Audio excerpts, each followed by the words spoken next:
Welcome to the Novel Universe with your hostesses Ashley and Dawn. We rate and review the newest and most buzzworthy books. We are true book club girls who don't always agree but do enjoy a good book discussion. I'm Ashley, the fantasy architect. And I'm Dawn, the criticizer of books. Grab your favorite beverage and come and enjoy our universe.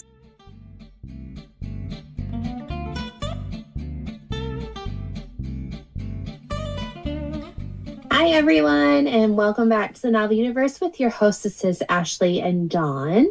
And today we are going to be talking about this super buzzworthy book, Bride by Ali Hazelwood. So if you are new to our podcast, how we set it up is we talk about the book spoiler-free, and then we will let you know when we are going to spoil the book.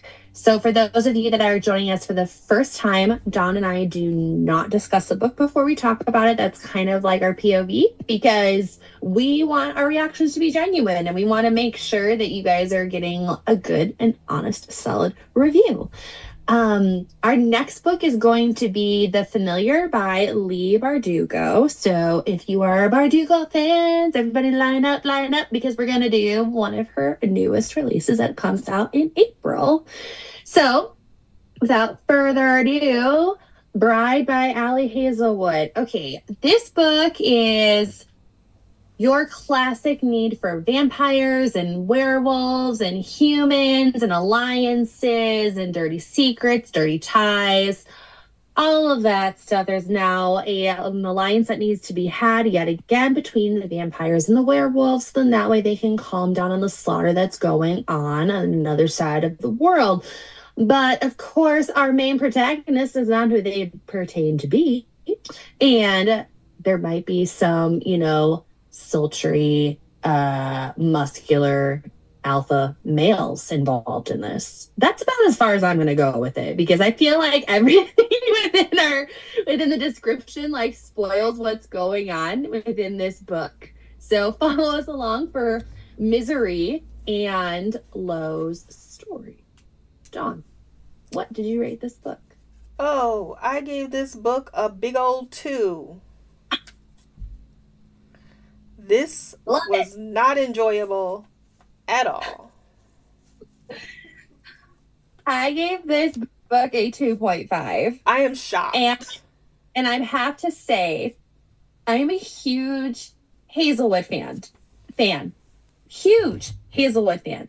She writes, really good, romantic, just push and pull between, the main protagonist, which is usually a girl, and a guy. It's her stories are very similar, okay? They're very similar. I was excited to read something new because, again, you and I have been trying to find a vampire story. I don't know for how long. We thought Tracy Wolf's was it, and that was not it. That was just Twilight threw up in your throat again, and they had no sense of uniqueness to that story. So this one was a little different, and I was really excited to read it and to kind of delve into this world because they basically give up one person that's their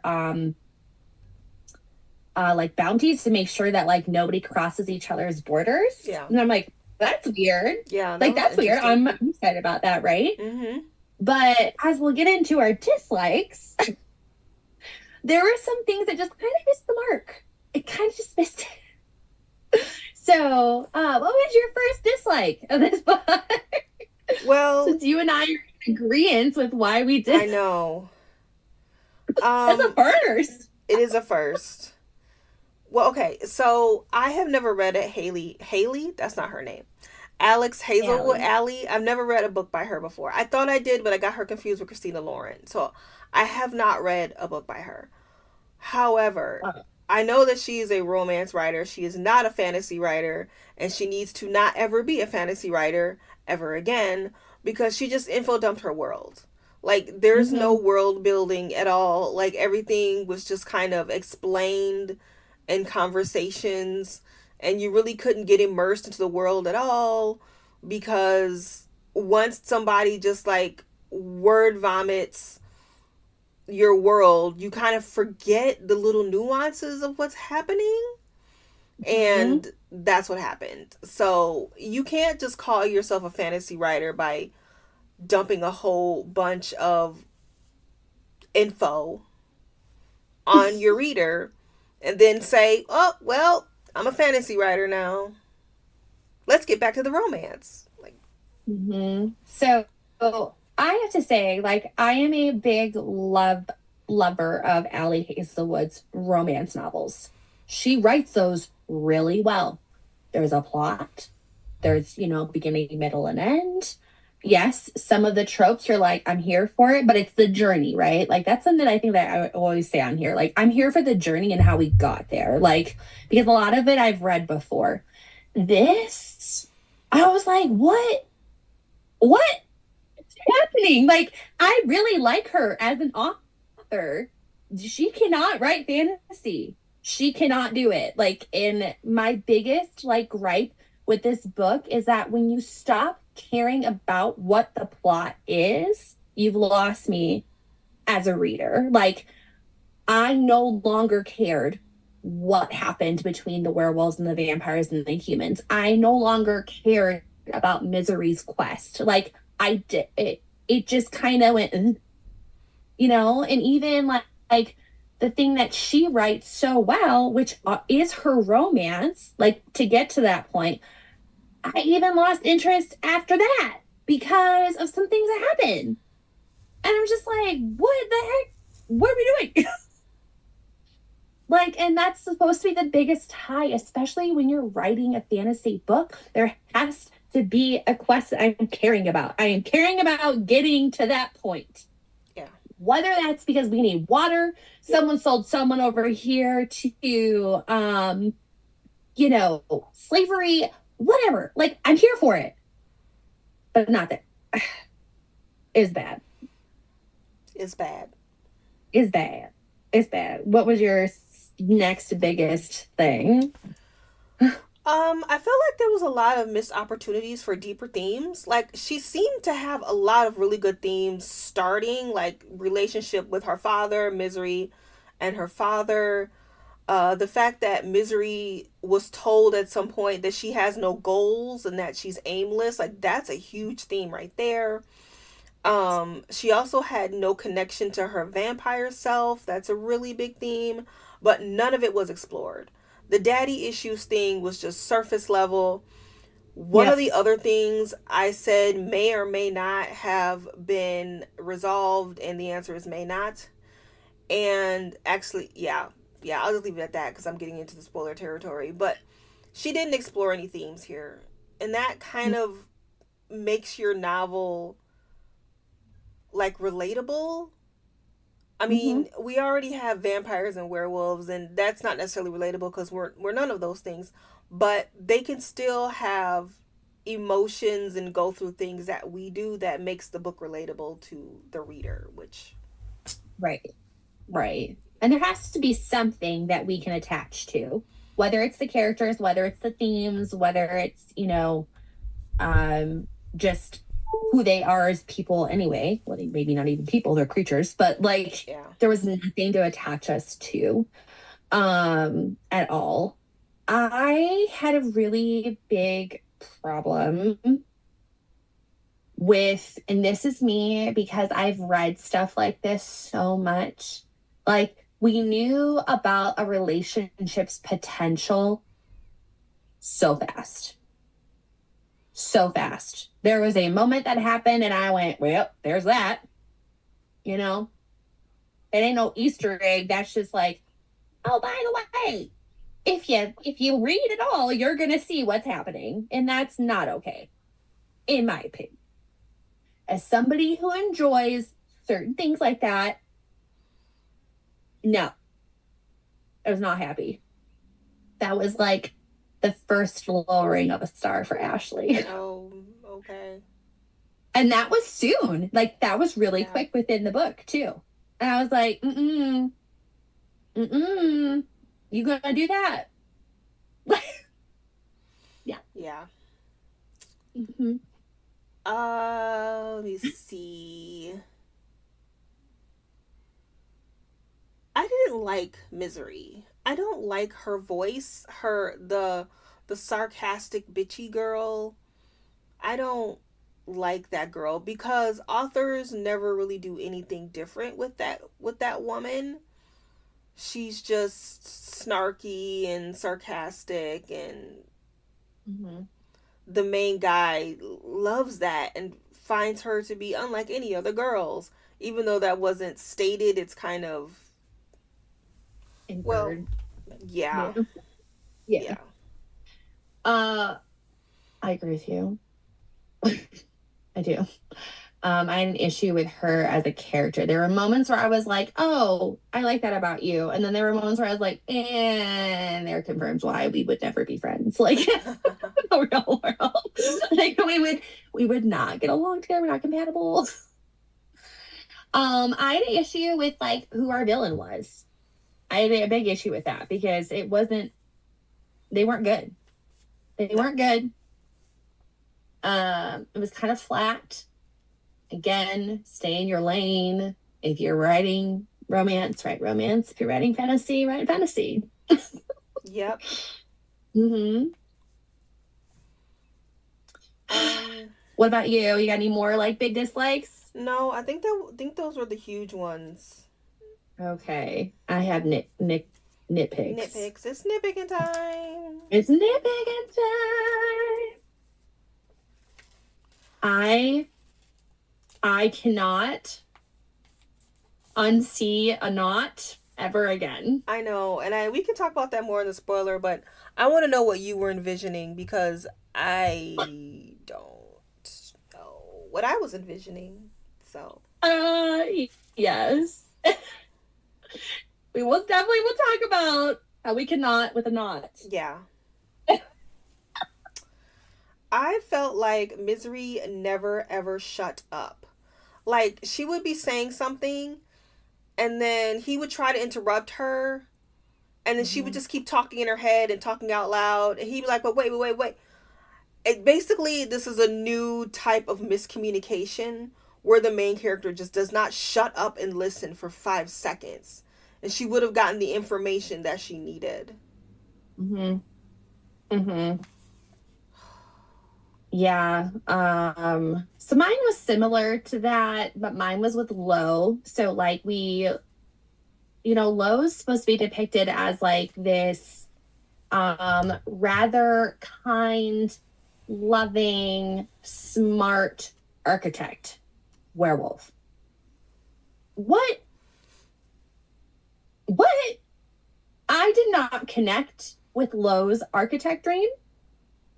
I thought that was just added information. It did nothing. It did nothing other than we talked about a house that was a little pretty. That was it. Like, why give him that trait? I don't understand. Like, Misery's like gift or whatever, like that she was really wanting to like. I understood she had a job. She had a job doing that. Like she had a job and wanted to do something like that. His was just kind of like an afterthought. And it really upset me because I'm like, what are we doing with it? Nothing. Nothing. We're doing absolutely nothing with that. Oh Did he man. ever go to work? I no. He left work to be the alpha. Oh, he left work to be the alpha. Okay.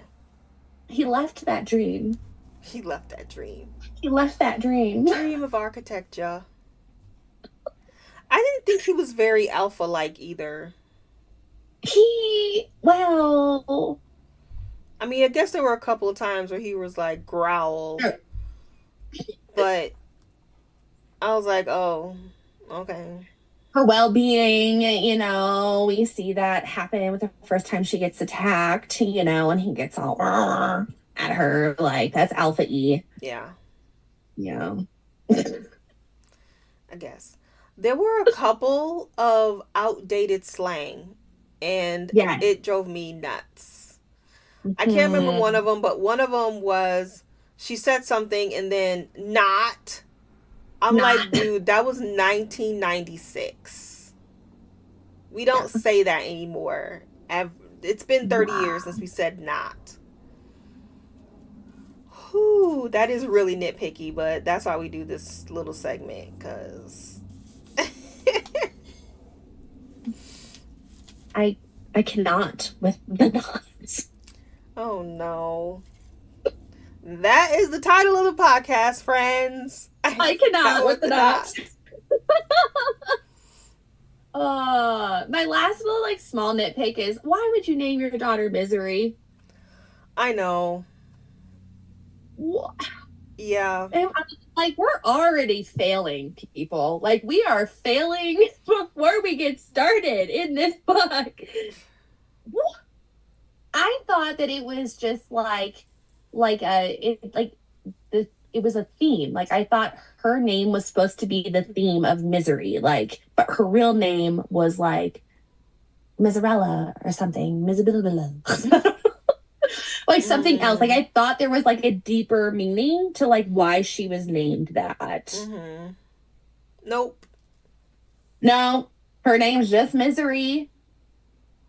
Because that's what I want for a person.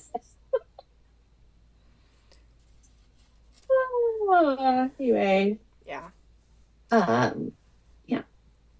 That's all I got. That's all I really have without like spoiling anything for my dislikes. Yeah. I think we covered a lot of them. So let's go into our likes. If you have any. I liked the politics potential between the vampire and the werewolves and the humans. It had a lot of potential, but once again, she didn't really develop it, and what she did do was info dump most of it. And then there was another character that I felt was pointless. Yes. Yeah, if you really are wanting to get into something with a little supernatural and mafia, Jade City by Fonda Lee is infinitely better than this. Like, that is how you do world building. This is not. I really liked the relationship between Lo's sister and Misery, because Misery is a character who has been neglected her whole entire life. She doesn't have anything that's hers that she can love and cherish or take care of. And so like that little snippet, I was here for it. Like every single time that interaction happened, I was like, oh my goodness, like we're getting some feeling here, like we're getting a little bit of depth, like here we go. But again, it was very like surfacey, but I did like that relationship personally. Especially the peanut butter scene. I thought that was cute. Peanut butter sandwiches. Yeah. Yeah. Do you have any more likes? I liked the disappearance of the friend storyline once again at first. But I wasn't expecting that, and it was a nice little surprise. I was like, oh, okay, we're going to get a little bit of a little true crime mystery storyline going. I'm into this. Let's go. She had like such good potential with this book. So like when I first like started, like the first 20%, I was like, I'm here for it. Let's do this. Like I'm all signed up about this missing friend. I'm all signed up about these alliances and needing to like have, like collateral basically being exchanged in the form of a person. Like I'm here for that. But yeah, and the friend thing, I was like, where'd she go? Like, what was she researching? Like, I want to know.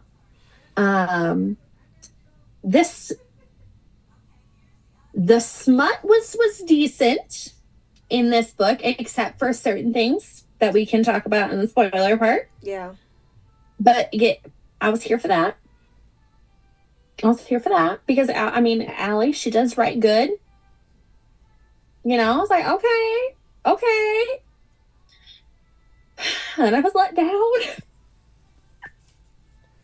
And scarred for the rest of my life. Yeah, a lot of people are saying that. And scarred. Yeah. Scarred. Do you have any more likes? Nope, that's it.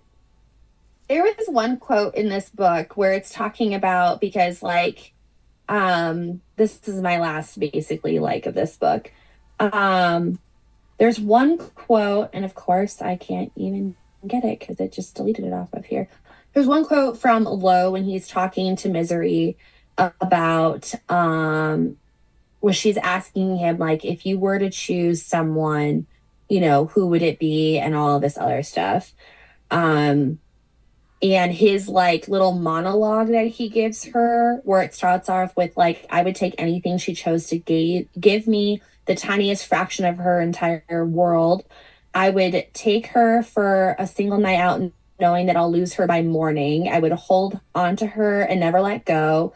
I would take her healthier. I mean, like, that was like one part of like their whole entire romance where I was like, that's beautiful. Like, that's beautiful writing. That's beautiful. Just like I'm pining after this guy. Like I'm starting to have emotion about him. Like, okay. Um, yeah. So that was my last little bit. But yeah. Okay. Yeah, that was a nice one. It was right. Like there were so many like little things where I was like, oh, that's good. I'm here for it.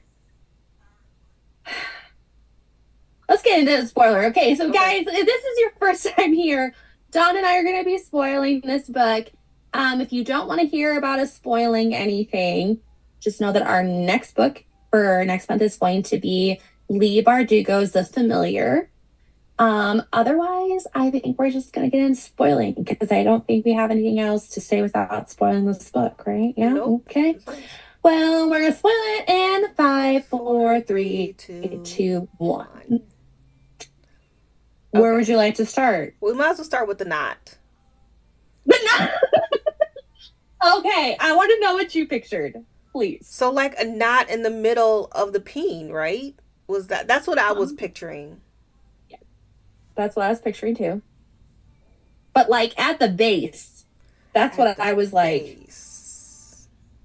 Okay. I think I may have zoned out after she said knot, and I was just like, I'm not going to picture that. I'm just going to picture a normal one. Because that's weird. So, have you ever seen like videos or photos of what a male cat's genitalia looks like when it clamps into a female cat? No. That's all it's all I saw. Basically, there's barbs like on it, and it like cinches in to the girl cat, and so she can't move away. So when the knot was happening and it was tightening and it's not letting go, that's all I saw was like this like magical contraption spinning at the base. It's like locking them in. So does it always look like that, or does it form the knot? Well, it's supposed it enlarges. Okay. In the book, it talks about it like growing, and you can see it growing. Oh, okay. Getting bigger. And I'm like, what? All I know is that when I read that, I was so grossed out. I was like cringe all the way. And then it was like after they're done, he's still stuck to her for like 30 minutes before it detaches. Once again, I think I zoned out. Because I don't remember any of that. But wow. But like, seriously, that's all. And like, mind you, he's a werewolf, so he's not a cat. But that's all I could picture is this like, is a cat's peen being attached to a female cat and it like just not letting go and her being like almost like don't move because you'll be in pain. Like that's what I saw. And so maybe it was my own imagination that grossed me out, but and he even tells her like, oh, don't move. It has to adjust. What? Like, oh, it lost me. Instantly down. So bad. So like she has written the books like Love Theoretically, Love Hypothesis, amazing romance books. Okay. They're cuddly ones. You can cozy up and you can read that all night long. It's a good beach read. It's a good weekend girls read, whatever. And you're here for it. And the smut's good. But I was like, this is not. Like, I feel violated as a woman. Like, I don't want to read anything else further with this. It just, it was gross. It had the ick factor. That's what it had. Okay. Yeah. Giant ick. No. I could not with a knot.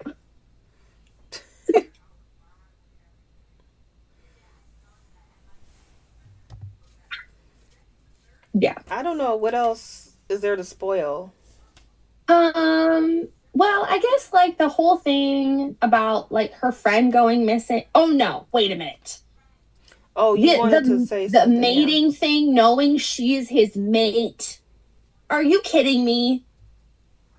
He smelled her and he knew, and I'm like, well, she's his mate. Do you know anything about werewolves? The Yeah. smell and the whatever. Like, that was so bad. That's right before they get married. Why do you smell like that? And I'm in brain, I'm like, oh, because she's your mate, you dumbass. Like, that's why. Like, why? But it didn't give us any indication. And I'm like, are we having like a Jacob moment where he basically gets struck with the manning bot in his face? Like, that's what it felt like. It was just not. It must have been intentional because Maybe. she was probably like, But everyone's gonna know they're gonna be mated, so I'm just gonna put it at the beginning of the book. And then it'll be about the journey and not so much about the surprise twist. yeah, but then she has to feed off of him, and she's getting the same jollies that he's getting off of that too. Like, it's a whole. I don't know. I'm like, are your species any different at this point in time? You're basically the same. Yeah. Like, that part made me upset. And then her friend and like her dad taking her friend to basically like control her and all that. What? But then wasn't controlling her But then because wasn't. I know. I just. And then at the end, then her friend is now made it into this other were guy because it hits him yeah. in the face too. I'm like, of course it is. Of course they're together. Lost all interest. And I didn't care about like Lo's sister being like half were and half human either. And we were supposed to care. We were Yeah. supposed to care about them being like an anomaly, like in the society. Like it was supposed to be like they've had these other extra power, whatever. It just didn't happen. It didn't happen. I don't really have a whole lot like other than that. I was just like, Yeah. I Well, we was gave pissed it and like twos. her whole brother situation and like their weird connection and all that. It was like, I don't care. I don't care. And then Emery, what was the whole point? Like they flew on a plane, went to her house for a Mm. day, only to have to turn around and go home because of the little girl. And I'm like, what was the whole point of Mm-hmm. that? Of this baddie. Of this like old were woman, right? Yeah, that like was out to get them. It's just it fell in so many categories. And it's like if if she just knew how to write fantasy better, this would have been a phenomenal book. Because it had so many avenues where I was like, "Oh, I'm here for it. Like, let's do it. Like, nobody's done this before." The whole trading thing with the bodies and like them basically having to live in another territory for like Yeah. 18 years. Like, let's do something with that. Mm-hmm. And they did. Like, she did like a little bit with Misery because she didn't really know how to be a vampire because she was with humans. Yeah. Like, okay, but that's it. I don't know, girl. I was so underwhelmed. And like, I want you to read other books by her? Because No, like this is not the Ali Hazelwood that I know. I'm good. It's not. I can't unsee it. I was at work on my lunch break reading, and I walked into another coworker's office and I said, "Have you ever read a book where they are describing a knot contraption on a man's genitalia?" I said, "What would you do?" And she goes, "What?" And so I explained it to her, and she's like, "That is the most cringiest way you could have identified that in any capacity." I'm like, "I know, but you can't, you can't unsee it. Like you just can't." Mm-hmm. By the way, she is a reader as well. So she understood what I Yeah, was talking I about to her. figured. I didn't just walk up to some random person. Like, I figured. as someone who reads a lot of fantasy, hello, my name is Ashley. Nice to meet you. That was terrible. Like, it's, you know what? It's giving the same feeling as like when we read about the word curls for the first time. Oh yeah, yeah. I would agree. That's what's happening when you and I read our $5 spicy Dollar General. Yeah. I don't know, people. If you like, let us know if you agree with us or not. But I've still, this book is getting like over 4-star reviews on Goodreads. Mm-hmm. And I don't know if it's because like they're just diehard Ali Hazelwood fans. And mind you, like I am too. Like I really like her, but I was highly disappointed.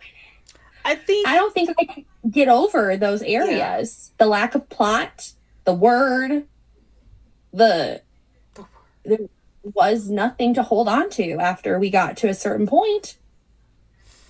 I think people who read romance are not fantasy readers. And so they're like really big Hazelwood fans and they read this book and they're like, oh wow, this is what fantasy is like. No, it's not. So I just don't No, think that they're fantasy readers and they think that this is what fantasy is. And no, that's why they're giving it fives. yeah,